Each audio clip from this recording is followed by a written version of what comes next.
Hi friends, welcome back for dear classes. तो इससे पहले वाली वीडियो में हमने जो हमारा F1 का यूनिट 4 था वो कंप्लीट हो चुका था। जो हमारा था प्रमुख चिंतकों के मौलिक लेखन की शिक्षा शास्त्रीय समझ में हमारा 1 से लेकर 8 तक जो प्रमुख चिंतक उनके मौलिक लेखन की शिक्षा शास्त्रीय समझ था वो हमने पढ़ लिया था। और जो हमारा नेक्स्ट यूनिट है F1 का लास्ट यूनिट भी आप कह सकते हैं, यूनिट 5। ये जो बहुत छोटा सा जो यूनिट है और बहुत ही इम्पोर्टेंट टॉपिक है, क्योंकि ये जो है आपका सीटेट में भी आ सकता है। इस सब से जो क्वेश्चन सीटेट में भी आ सकता है। और मैं चाहूँगा हो सकता है तो मैं ये F1 ख़त्म होने के बाद जो F1 के जो कुछ क्वेश्चन आंसर भी करवाऊँ, जो कैसे कैसे क्वेश्चन आते हैं, किस प्रकार के क्वेश्चन आते हैं। तो बने रहिएगा हमारे साथ। तो चलिए आज शुरू करते हैं। हमारा जो आज का टॉपिक है F1 समाज शिक्षा पाठ्यक्रम एक समझ का जो इकाई 5 है पाठचर्या पाठ्यक्रम का 3 यूनिट उसमें है। पाठचर्या पाठ्यक्रम के बारे में पढ़ने के लिए, बच्चों की पाठ्य पुस्तक के बारे में पढ़ने के लिए, और स्थानीय पाठचर्या की समझ के बारे में पढ़ने के लिए। यानी स्थानीय पाठचर्या की समझ में इसमें हमारा NCF 2005 और BCF 2008 के बारे में पढ़ना है। जहाँ NCF 2005 BCF 2008 में क्या क्या सब दिया हुआ है। तो चलिए पहले हमारा जो है पहला पॉइंट पे चलते हैं, पाठचर्या था पाठ्यक्रम। तो अभी हम पाठचर्या के बारे में पढ़ेंगे। तो पहले पाठचर्या पे चर्चा करते हैं, फिर पाठ्यक्रम पे बाद में चर्चा करेंगे। तो पाठचर्या किसे कहते हैं? देखिए, योजनाबद्ध गतिविधियों का ऐसा समुच्चय है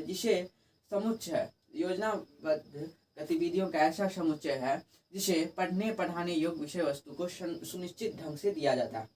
पाठचर्या क्या है? योजनाबद्ध गतिविधियों का ऐसा समुच्चय है। यानी ये जो योजनाबद्ध गतिविधियों का ऐसा समुच्चय है जिसे पढ़ने पढ़ाने योग्य विषय वस्तु को सुनिश्चित ढंग से दिया जाता है। अधिक पाठचर्या क्या हो? पाठचर्या एक प्लानिंग हुआ, पढ़ाने का ना प्लानिंग हुआ। पाठचर्या और पाठ्यक्रम बहुत ही कॉमन डिफरेंसेस है। पाठचर्या बड़ा होता है, पाठ्यक्रम छोटा होता है। यानी पाठचर्या के अंदर में पाठ्यक्रम आता है। ये मैं बाद में आपको एक्सप्लेन कर दूंगा, पहले आप ये थोड़ा समझ लीजिए। योजनाबद्ध गतिविधियों का ऐसा समुच्चय है जिसे पढ़ने पढ़ाने योग्य विषय वस्तु को सुनिश्चित ढंग से दिया जाता है। पाठचर्या का अर्थ पढ़ने पढ़ाने योग्य वस्तुओं और क्रियाओं का नियम पूर्वक अनुसरण करना है। इसमें पढ़ने पढ़ाने योग्य वस्तुओं और जो क्रियाकलाप करते हैं उनका जो नियम पूर्वक अनुसरण करना ही हमारा पाठचर्या हुआ। उसके बाद है विद्यालय में होने वाली सभी प्रक्रिया पाठचर्या के अंतर्गत आती है, जैसे पठन पाठन, खेल कूद, कला, सफाई, प्रार्थना, मध्याह्न भोजन इत्यादि सभी प्रक्रिया जो हमारे क्या पाठचर्या के अंतर्गत ही आते हैं। पाठचर्या से बच्चों का सर्वांगीण विकास होता है, क्योंकि इसका क्षेत्र विस्तृत रहता है। पाठचर्या से केवल ज्ञान ही नहीं होता, बल्कि इससे बच्चों का एक आदर्श नागरिक बनते हैं। पाठचर्या छात्रों के भविष्य का रचना भी करती है। अब यहाँ तक हम पहले समझ लें पाठचर्या, यहाँ पे जो लिखा हुआ है उनके अंदर पाठचर्या क्या सब है। पाठचर्या से क्या के अंतर जो पहला जो है पढ़ने पढ़ाने योग्य वस्तुओं और क्रियाओं का नियम पूर्वक अनुसरण करना ही हमारा पाठचर्या कहलाता है। उसके बाद है विद्यालय में होने वाली सभी प्रक्रिया पाठचर्या के अंतर्गत आती है। विद्यालय में होने वाली सभी प्रक्रिया, हम विद्यालय में क्या करते जाते हैं, विद्यालय का एक टाइम फिक्स होता है। जो किसी का टाइम 8 बजे से 10 बजे से 9 बजे से ऐसे करके टाइम फिक्स होता है, 3 बजे तक चलता है। तो ये क्या हमारा पाठचर्या के अंदर, ये पाठ्यक्रम नहीं हुआ, ये हमारा पाठचर्या हुआ, यानी करिकुलम हुआ। पाठचर्या इंग्लिश में करिकुलम बोलते हैं। कहीं कहीं पे गलती हो जाता है, पाठचर्या पाठ्यक्रम एक ही हो जाता है, लेकिन ऐसा नहीं है। पाठचर्या मीन्स करिकुलम और पाठ्यक्रम मतलब सिलेबस होता है। इसको इंग्लिश में पाठचर्या को करिकुलम और पाठ्यक्रम को सिलेबस बोलते हैं। और यहाँ पे जो हमारा है, इसमें जो स्कूल में पठन पाठन, खेल कूद, कला में हो गया हमारा संगीत का होता है, चित्रकला होता है, ये सब, सफाई, प्रार्थना, मध्याह्न भोजन इत्यादि क्या आता है हमारा प्रक्रिया पाठचर्या के अंदर में ही आता है। पाठचर्या से बच्चों का सर्वांगीण विकास होता है। पाठचर्या से क्या होता है? बच्चों का सभी तरह का विकास होता है, क्योंकि इसमें पढ़ाई के साथ साथ खेल कूद भी कराया जाता है, उसकी कला संबंधी भी बात की जाती है, उसके स्कूल को सफाई का भी ज्ञान दिया जाता है, प्रार्थना का भी होता है, मध्याह्न भोजन का भी होता है इत्यादि सभी प्रकार पाठचर्या अंतर्गत आते हैं। पाठचर्या से बच्चों का सभी तरह का विकास होता है, क्योंकि इसका क्षेत्र विस्तृत रहता है। और पाठ्यक्रम का क्षेत्र जो है संकुचित रहता है, वो सिर्फ ज्ञान की ओर पढ़ाता है। पाठ्यक्रम क्या है? सिर्फ ज्ञान की ओर, मतलब ज्ञान की तरह, उसमें सिर्फ पठन पाठन होता है, लेकिन पाठ्यक्रम में ऐसा नहीं है, इसमें सब कुछ होता है पाठचर्या में। अब क्योंकि इसका क्षेत्र विस्तृत रहता है, पाठचर्या से केवल ज्ञान ही नहीं होता, बल्कि इससे बच्चों का एक आदर्श नागरिक बनते हैं। अब पाठचर्या छात्रों के भविष्य का रचना भी करती है। पाठचर्या से क्या होता है? बच्चा एक आदर्श नागरिक बनता है, और इनसे क्या होता है? इनकी भविष्य का रचना भी होता है। फ्रोवेल के अनुसार, फ्रोवेल एक हमारे थे जो हमारे एक शिक्षा शास्त्री, या आप इनको एक फिलोसफर कह सकते हैं, जो हमारे थे। उनके अनुसार जो हमारा पाठचर्या है, पाठचर्या को मानव जाति का संपूर्ण ज्ञान तथा अनुभव का सार समझना चाहिए। पाठचर्या क्या करें? संपूर्ण मानव जाति का पूरे मानव जाति का जो ज्ञान है और उनके अनुभव का जो है सार एक तरह उन्होंने पाठचर्या को कहा है। जो मानव जाति का अनुभव और उनका जो संपूर्ण ज्ञान है उसका एक सार समझना चाहिए। उसके बाद एनन के अनुसार पाठचर्या, एनन भी हमारे एक प्रमुख चिंतक हैं, शिक्षा शास्त्री, उनका जो एक फिलोसफर थे। उनके अनुसार पाठचर्या पर्यावरण में होने वाली क्रियाओं का योग है। पाठचर्या क्या है? पर्यावरण में होने वाली क्रियाओं का योग। और मुनरो के अनुसार पाठचर्या में वे सभी क्रियाएं सम्मिलित है जिनका हम शिक्षा के उद्देश्यों की प्राप्ति हेतु विद्यालय में प्रयोग करते हैं। पाठचर्या में वे सभी क्रियाएं सम्मिलित हैं, वो सभी कार्य सम्मिलित हैं जिनका हम शिक्षा के उद्देश्य की प्राप्ति हेतु विद्यालय में प्रयोग करते हैं। वो सभी कार्य चाहे कुछ भी हो, चाहे वो कुछ भी हो, लेकिन वो शिक्षा के उद्देश्य के लिए हो तो क्या हो गया इनके अनुसार पाठचर्या। जो शिक्षा के उद्देश्य की प्राप्ति हेतु हो तो विद्यालय में प्रयोग करते हैं उसे हम क्या पाठचर्या कहते हैं। कोई भी कार्य वो हम अगर शिक्षा की प्राप्ति के उद्देश्य के लिए हम विद्यालय में प्रयोग करते हैं तो वो हमारा पाठचर्या हो। आप ऐसे समझ सकते हैं पाठचर्या एक समुद्र की तरह है और उसके अंदर में जो मछलियाँ सब है और मछलियाँ एक दूसरे को खाती है, जैसे सार की हो छोटी मछली को खाती तो उनका वो क्या पाठ्यक्रम हुआ। लेकिन पूरा समुद्र वो मछली जो करती है जो खाती है उसको क्या पाठ्यक्रम के अंदर हुआ। लेकिन मछली को जो उस मछली को खाना है या उस मछली को खाना हो तो एक प्रॉपर मछली को खाती रहती है तो उनका पाठ्यक्रम हुआ। पाठ्यक्रम में आप पाठ ये हो गया हमारा, आप समझ सकते हैं ये पाठचर्या है, ये हमारा पाठचर्या है। तो ये हमारा यहाँ पे एक जो होगा ये पाठ्यक्रम होगा। पाठ्यक्रम पाठचर्या के अंदर में आता है।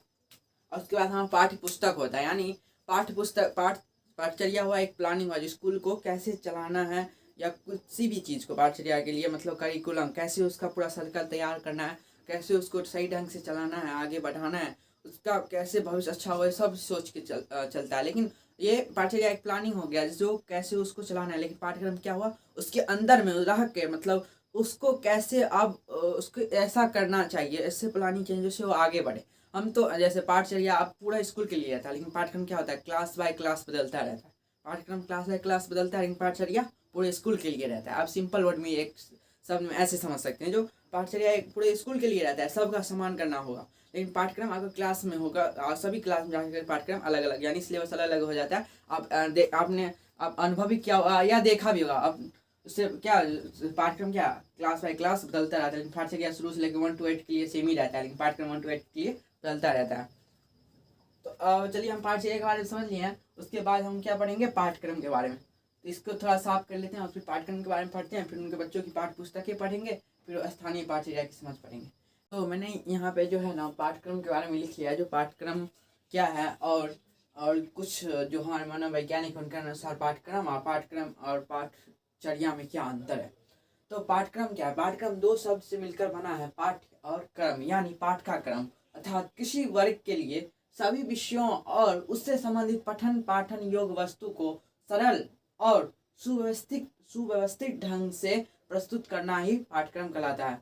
किसी भी पठन पाठन योग्य सामग्री या वस्तु को सुनिश्चित आसार रूप से ढंग से प्रस्तुत करना पाठ्यक्रम कहलाता है। पाठ्यक्रम से शिक्षक को यह पता चलता है कि क्या पढ़ाना है और उस पाठ का क्या उद्देश्य है और उसको पढ़ने के फलस्वरूप उस बच्चे पर क्या प्रभाव पड़ता है। पाठ्यक्रम से जो हमें क्या क्या पता लगता है, जो शिक्षक क्या पढ़ाना है और बच्चों के उस पर क्या क्या प्रभाव पड़ता है, इसके फलस्वरूप क्या क्या प्रभाव पड़ता है और पाठ्यक्रम में पाठ का जो है क्या उद्देश्य है।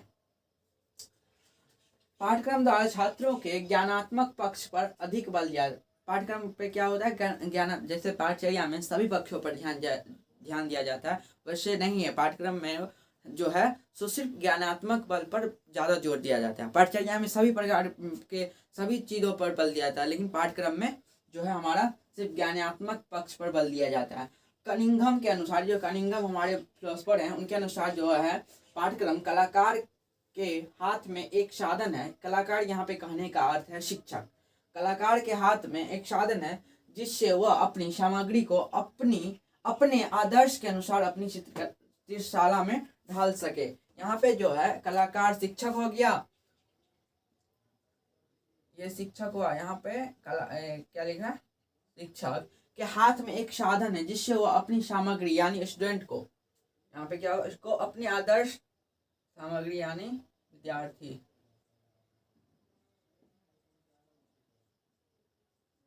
विद्यार्थियों को अपने आदर्श के अनुसार अपनी चित्रशाला यानी विद्यालय, ये क्या हो गया, विद्यालय,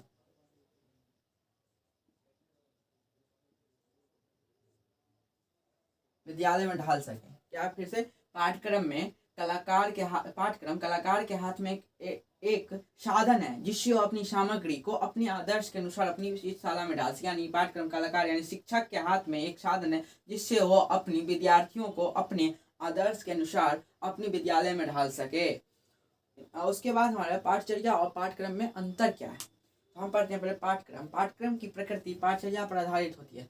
पाठ्यक्रम की प्रगति जो है यहाँ पे जो है सो पाठचर्या पर आधारित होती है, और जबकि पाठचर्या की प्रकृति जो है हमारे परिस्थिति, आवश्यकताओं एवं समस्याओं पर आधारित रहती है। अब पाठ्यक्रम जो है हमारे शिक्षक बनाते हैं बच्चों की सहूलियत के लिए, जो बच्चों के लिए आसानी हो और उनके पढ़ाने के लिए पढ़ाने में भी आसानी हो, होता है पाठ्यक्रम। लेकिन पाठचर्या जो होता है सो समाज हमारे एक कमेटी बनती है, वो कमेटी बनाती है, वो जो है हमारे बोर्ड बनाते हैं, जो हमारा एक प्रतिष्ठान होता है, जैसे सीबीएसई बोर्ड हो गया, हमारा बिहार बोर्ड हो गया।